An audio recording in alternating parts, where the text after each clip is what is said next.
What's up, bike guy enthusiasts? Bike guy Alex here, and today we're going to check out and review one of my previous bike builds. So, right here in front of me, with this gorgeous view in the background, we have my Bianchi Meta, or better known as Bianchi Thomis. This bike came out in the early 90s and was made by Bianchi out of Italy. Um, this frame is so interesting with its almost quadruple triangle frame design here. Um, Maybe triple triangle, but you could consider this upper quadrant here to be a fourth triangle. Now, this bike is super interesting for a lot of reasons, but I want to talk about my build, what I did to it, and review some of the products I put on this bike. So first up, let's look at the wheel set and tires that I put on this bike. Now, one of my biggest bummers is that I do not have a matching wheel set for this bike. This Shimano, I believe it's LX hub, is absolutely gorgeous on these Specialized GX26 rims. Now, when I picked up this bike, it did not have the matching wheel set, but this was the stock front wheel that typically came on this bike. Hey guys, editing Alex here. Not sure why I said this was the stock wheel set that came on the bike, because that is something I am not sure about. So that could be a complete lie. However, I think what I really wanted to say was that the previous owner had the matching wheel set for this bike, front and rear, but the rear wheel got stolen off of it, and I'm bummed about that. But that's what I think I was trying to say, not that all Bianchi Thomises had this specific stock wheel set, because I'm not sure about that. I then ended up throwing on some Maxxis DTH 26 by 2.3 tires, which I absolutely love.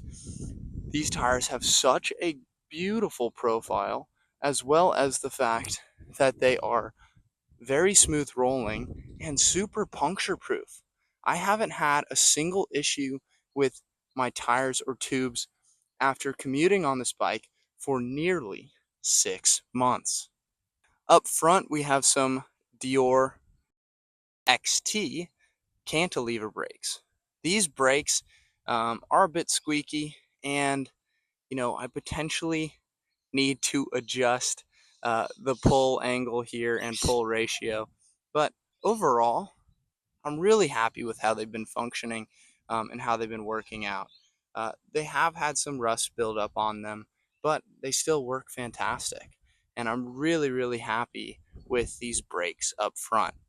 I can tell you that since putting this bike together, my brake cabling abilities have only gotten better. So this is potentially up for a service soon. But yeah, some XT cantilever brakes up front. My only real issue that I have is this canty brake hanger up here. Now, potentially uh, a mechanic error on how I set it up. As you can see, the bolt isn't tight down, which is pretty funny. I'm just noticing that now. But it does end up rubbing a little bit on the frame there, which is honestly not ideal. That's why I do have that piece of tape there to try to prevent as much rub as I can on this frame. Staying up front with the cockpit, we have these absolutely gorgeous moto bars on this absolute unit of a bike. I did get these from an actual MX store. So these are not your Stridesland or Surly or any of the other brands that make moto bars. Moto bars, they are full on bars that should come on a moto. So a bit heavier and a bit bigger, but honestly, I love them, and they're a fantastic dupe for your Stridesland moto bars or even Surly moto bars. So keep that in mind if you want to put some moto bars on your bike, I definitely recommend supporting Strideslin, Surly, and those companies. But if those bars aren't in your budget, these are a fantastic alternative, and I love how they look on this bike. We've got this classic Rooks stem and stem adapter combo holding on the bars with, as you can see in there, a little shim, because these bars need that shim to fit in this stem. Um, I love the front of this stem. The little star with the R, so cool, and I think adds a fantastic touch to this bike.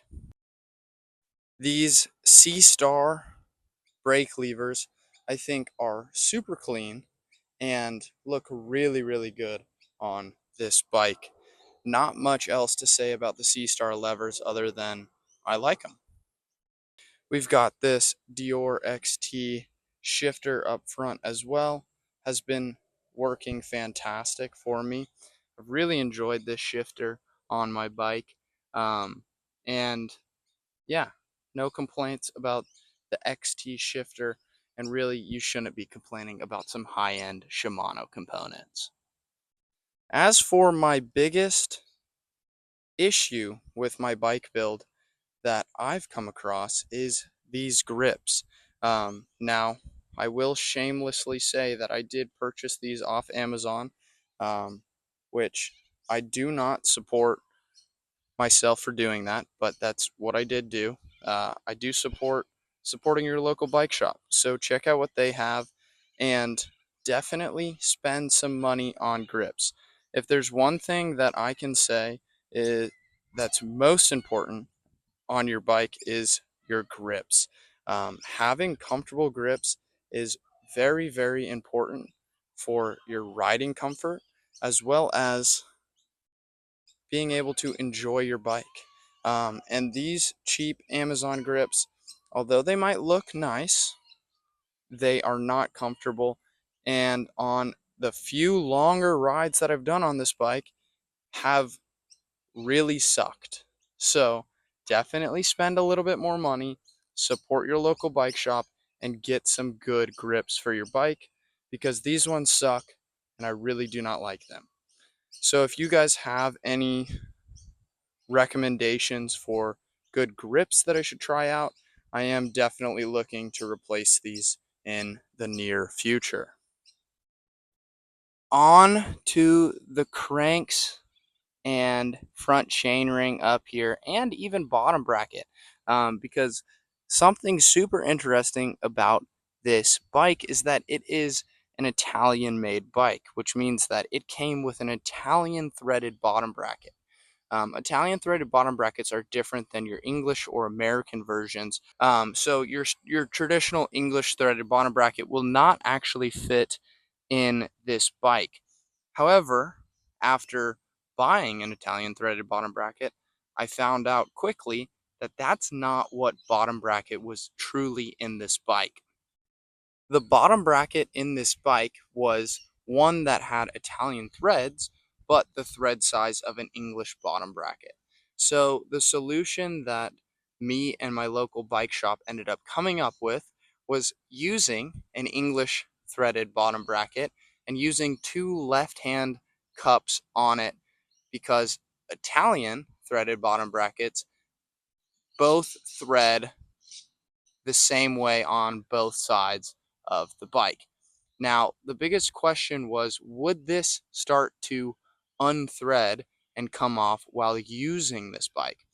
So far, I can say that it has held up to my riding and has done very well.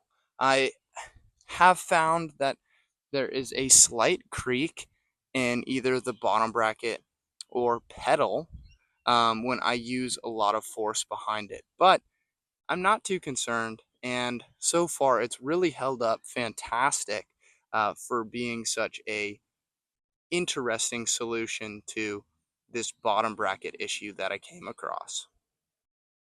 One other funny aspect of this bike, and in true rat bike fashion, I do not have matching cranks on it. They are both Shimano cranks, but they are not matching. They are both black and they are the same length, which is good, but they are not the same cranks. So in true rat bike fashion, just mismatch parts here, cheap parts that I could find to throw on this bike. We have some mismatch cranks. As for the pedals, these Bear Trap pedals are so good. I love the platform of them and how grippy they truly are, but they are definitely a hazard to your shins. Had some pretty gnarly shinners from these pedals, but overall, I love them. On to one of my other favorite additions of this bike, we have the Brooks England saddle. Now, I did get this saddle secondhand and cleaned it up and refurbished it as best as I could. And I do know that Brooks saddles tend to form to the rider's butt as they are leather saddles. Now, all I can say about this is that this is definitely the most comfortable saddle I've ever ridden.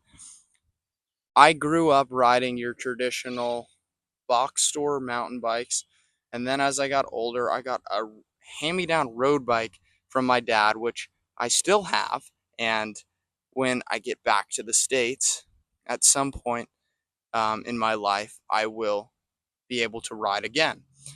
And this bike has your traditional road bike saddle on it. So I've never really had a comfortable, nice saddle on any of my bikes. And I can tell you from this Brooks England saddle that it is the most comfortable saddle I've ever had on any bike. The little bit of suspension in the back here actually makes a huge difference on my riding comfort, and a nice wider platform here for my large cheeks has been so lovely. So if you're going to spend money on your bike build, definitely spend it on your grips, saddle, and tires. Finishing up with the rear wheel here, we have these older exchange mountain brakes here. Because of the design of this frame, you can't run normal cantilever brakes. And to be honest, setting these brakes up was a little bit of a pain, but overall, it came together great and they brake super well. As you can see, if I can really get it in there, my brake cabling for these wasn't fantastic, but they still work really well. So again, my bike mechanic skills have only gotten better since I did build this bike up. So it might be in need of a service pretty soon to get these little mistakes fine-tuned and working much better. But overall, this older exchange brake works fantastic and no complaints there. Now on the back, we have this Ritchie rear hub and Ritchie rim here as well. Now this rear wheel was the one that I took off of my Specialized Hard Rock, I believe, for this build. Now, I am bummed that I do not have the matching wheel set to go with this bike, but for a rear wheel, this one has worked out fantastic, and I've had no issues with it, and I don't think it looks that bad. I just do wish that I had a matching wheel set. And last but not least, we have this Dior XT rear derailleur matching my shifter up front. This rear derailleur has been fantastic. Um, it is kind of funny that it is the newest part that is on this bike, where everything else is from the early 90s, and this one is a much newer XT derailleur. But it works fantastic with everything that I've got on this bike, and I think it looks really freaking cool. So I'm stoked on this derailleur. As for my rear cassette, it was just the standard Shimano cassette that came on that specialized hard rock, so no complaints there. And as we can check out the chain line, we've got a pretty solid chain line going here. So super happy with this bike overall. It has been an absolute blast of a bike to ride as my daily commuter and daily driver. Um, yeah, that's all I gotta say. So anyways, I hope you guys enjoyed this video, and I really hope that you like this bike.